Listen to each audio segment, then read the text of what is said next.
1.5 साल बाद राज खुलता है पति की मौत का।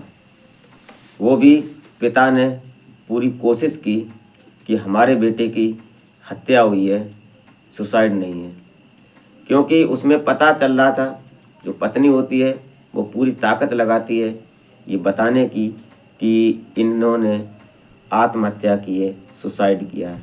लेकिन पुलिस ने और जो उनके पिताजी होते हैं, जो जिसकी मौत होती है, उसके पिता ने कोर्ट में जब फैसला दिया और कोर्ट ने जब तारीख दी, तो डीएसपी सहित एसएचओ ने जब उस केस पर इन्वेस्टिगेशन की तो पता चलता है असली राज का कि क्या हुआ, क्यों मरे, इसमें होता क्या है। पूरी वारदात वीडियो में हम आपको बताएंगे पॉइंट टू पॉइंट कि होता क्या है इसमें।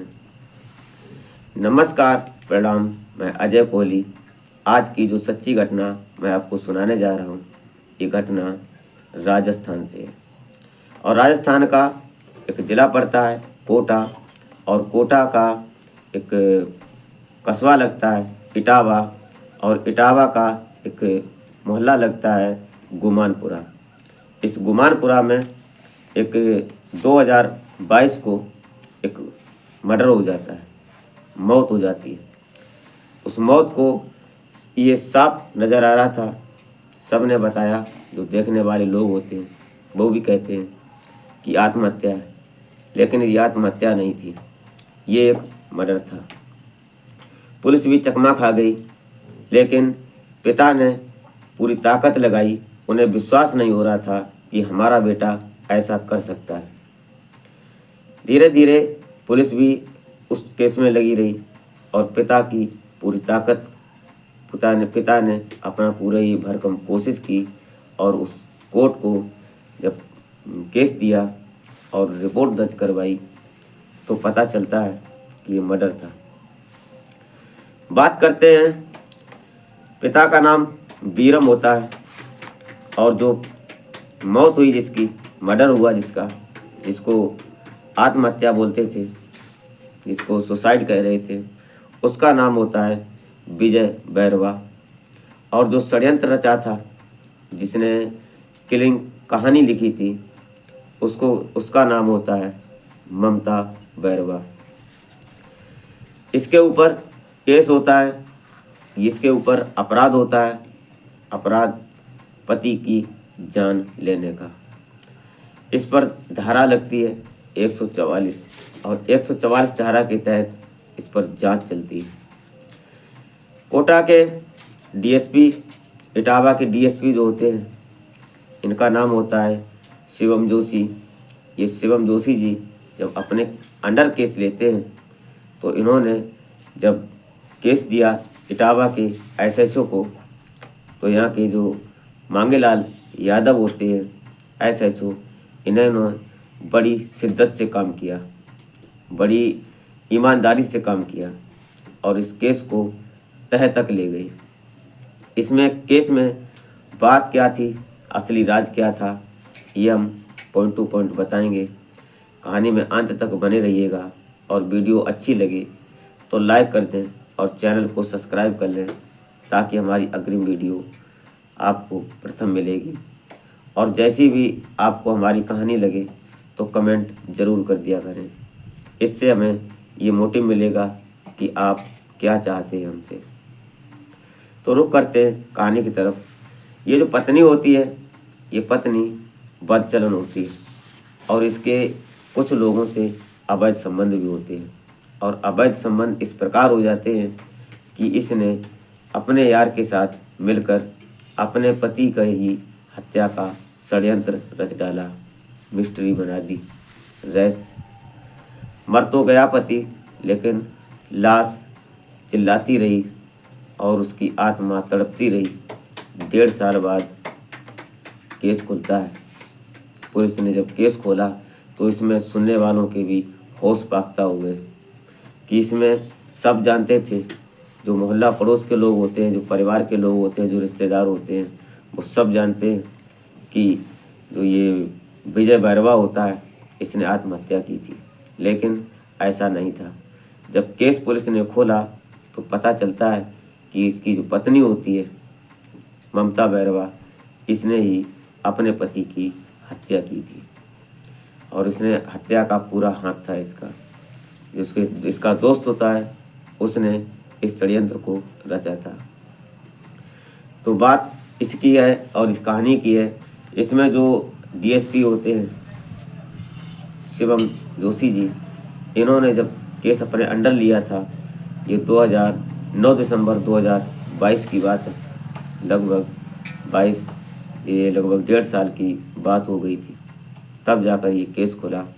जो डीएसपी साहब होते हैं शिवम जोशी जी, इन्होंने जब केस को ये एसएचओ मांगेलाल यादव जी को दिया, तो इन्होंने काम जब किया तो इस महिला से जब पूछताछ हुई तो इस महिला ने पहले तो साफ इनकार किया था।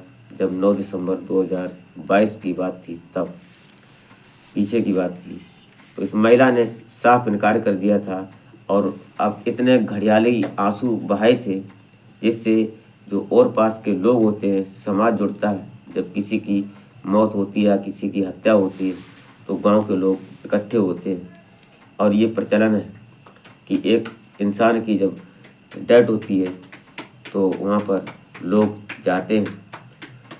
ऐसा ही यहाँ भी हुआ था।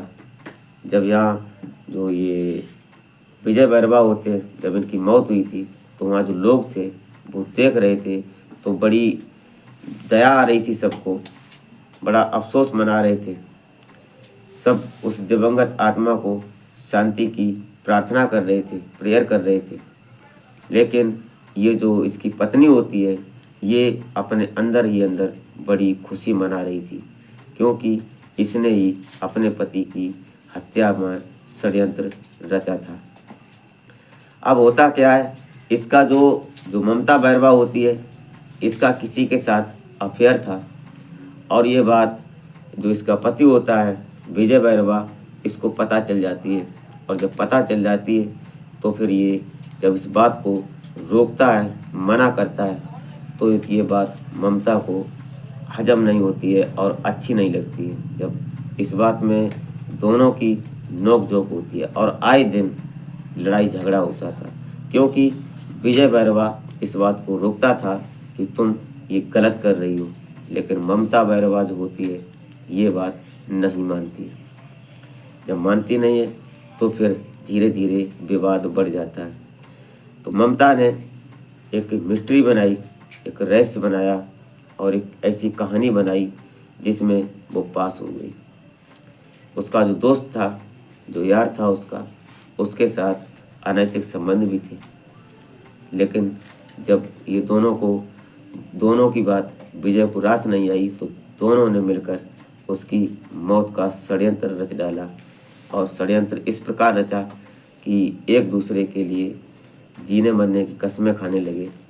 और जो बीच में इसका पति होता है विजय बैरवा, इसको हटाने का पूरा षड्यंत्र तैयार कर लिया।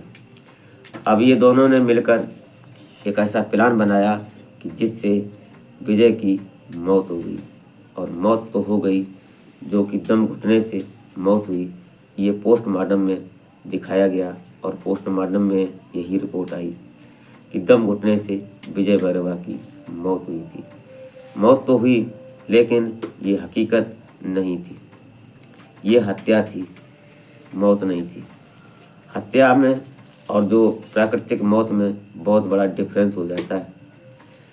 अब ये बात जब पुलिस के ऊपर पहुंचती है तो ये विजय बैरवा के जो पिता होते हैं बीरम, इनको तसल्ली नहीं हो रही थी। इनकी आत्मा बार बार यही कह रही थी कि हमारे बेटे की हत्या नहीं हुई, इसने सुसाइड नहीं किया है, इसको मारा गया है। जब इसने पुलिस में रिपोर्ट दर्ज करवाई तो धारा 174 के तहत जांच जब हुई तो डीएसपी साहब ने जब जांच बैठाई और टीम बनाई, तो टीम की अगुवाई कर रहे थे इटावा के एसएचओ मांगेलाल यादव, जब इन्होंने अपनी शिद्दत और ईमानदारी से जब इस टीम को अगुवाई की, तो ये जो ममता बैरवा होती है ये कहीं ना कहीं टूट जाती है। कहते हैं कि सातिर कितने भी सातिराना अंदाज से अपराध क्यों ना करे, लेकिन कानून की नज़र में जब आते हैं तो कानून की नज़रें बहुत तेज होती हैं। कानून से बचना हर किसी के बस की बात नहीं है। धीरे से जब इस ममता को पुलिस ने, जब केस खुल गया, उसके बाद जो डीएसपी साहब होते हैं, एसपी साहब होते हैं और जो एसएचओ होते हैं, इन्होंने अपने अंडर लेकर अब आज प्रेजेंट में ये ममता बहरवाल जो है वो कोर्ट की सलाखों के पीछे अपनी करनी का भोग भोग रही है। दोस्तों, आज की इस घटनाक्रम को सुनाने का मतलब आपको हैरान परेशान करना नहीं होता है, नहीं आपकी भावनाओं को आहत करना होता है। हमारा मतलब समय से पहले कुछ आगाह किया जाए, सिर्फ और सिर्फ मेरा मकसद यही होता है। तो मिलते हैं फिर किसी नेक्स्ट वीडियो में, तब तक के लिए जय हिंद।